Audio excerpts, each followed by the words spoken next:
배달 플랫폼에 들어가는 비용, 광고비, 수수료, 배달비로 나가는 돈도 만만치 않고요. 배달 한 건당 6,000원 정도 비용이 이제 없어진다라고 보시면 좋을 것 같아요. 그래서 점주들은 매출을 올리려면 할 수 없이 비용이 나감에도 불구하고 배달민족이나 이런 어플을 쓸 수밖에 없습니다.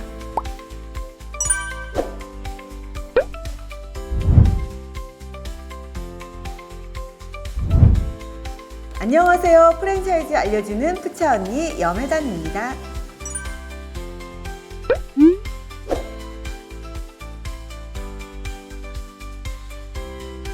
이번 시간은 배달 프랜차이즈에 대해서 알아볼까 합니다. 우리 배달 프랜차이즈 정말 말도 많고 탈도 많은데 어떻게 해야 살아남을 수 있는지 배달 프랜차이즈의 생존 전략을 알려드리도록 하겠습니다. 배달 프랜차이즈 정말 치열하죠. 고객은 만족하더라도 점주는 남는 게 없고, 매출이 높아도 무료 배달, 쿠폰, 출혈 경쟁이 정말 심각하고, 그다음 배달 플랫폼에 들어가는 비용, 광고비, 수수료, 배달비로 나가는 돈도 만만치 않고요. 배달 한 건당 6,000원 정도 비용이 이제 없어진다라고 보시면 좋을 것 같아요. 그래서 1억을 팔더라도 400만 원, 500만 원 밖에 순이익이 나지 않는 게 현실이고요. 이런 게 수두룩합니다.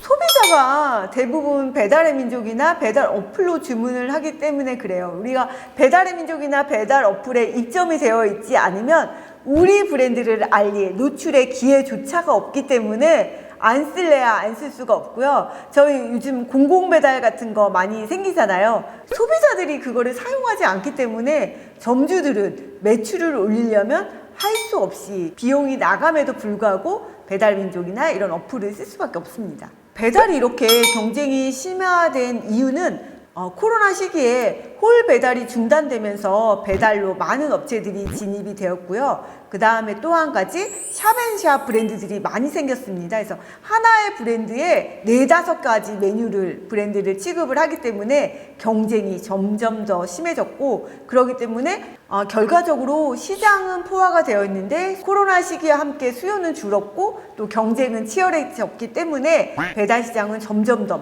어려워지고 있습니다.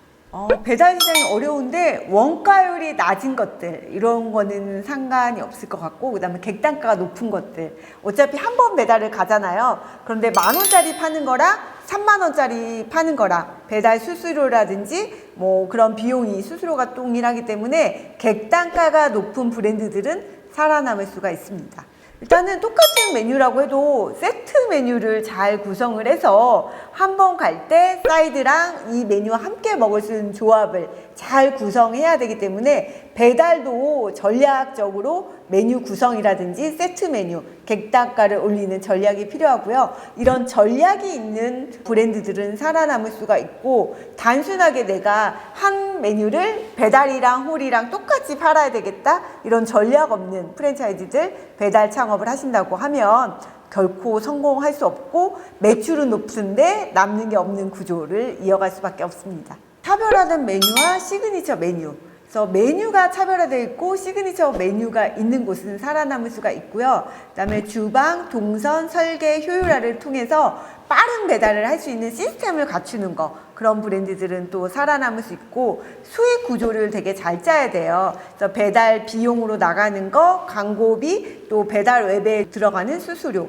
라이더 비용, 이런 구조를 철저하게 설계를 해서 거기에 맞는 원가 구조를 만드는 거, 이러면은 배달에서 살아남을 수 있고, 배달을 하더라도 우리 홀매장 같은 경우는 고객을 대변하기 때문에 단골을 확보하고 고객 관리를 통해서 이렇게 매출을 이어갈 수 있는데, 배달은 고객을 보는 게 아니잖아요. 그렇기 때문에 고객한테 어떻게 우리 브랜드를 알릴지, 포장이라든지 위생 서비스, 용기 하나라도 신경을 써서 그 고객이 다시 찾을 수 있는 포인트를 만들어주는 게 배달 매출의 성공 전략이 아닐까 생각을 합니다. 저는 배달은 보이지 않는 고객하고의 싸움인 것 같아요. 우리 홀매장을 운영한다고 하면 고객이 우리 매장에 와서 이 매장이 친절한지, 또 청결한지, 위생은 어떤지 이런 거를 눈으로 보기 때문에 신뢰가 가지만, 배달은 보이지 않는데 내가 믿고 주문을 하는 거잖아요. 그렇기 때문에 더 청결하게 해야 되고 위생 철저히 해야 되고 그다음에 서비스도 더 철저히 해야 된다라고 생각을 합니다. 그래서 보이지 않는 것과 연결하는 것. 그렇기 때문에 배달 장사에서는 고객과의 신뢰가 굉장히 중요하다고 생각합니다. 한마디로 말하면 대형 프랜차이즈한테는 굉장히 유리하고 또 소형 프랜차이즈한테는 불리하다라고 볼 수 있어요. 교촌치킨처럼 브랜드 파워가 있는 곳은 한 플랫폼에 몰아줌으로써 스스로 협상도 가능하고 또 가맹점의 수익도 높일 수 있고 또 본사는 물류 마진을 또 많이 볼 수도 있고 마케팅에 집중할 수도 있고요. 제가 알기로는 6개월간 0%라고 하더라고요.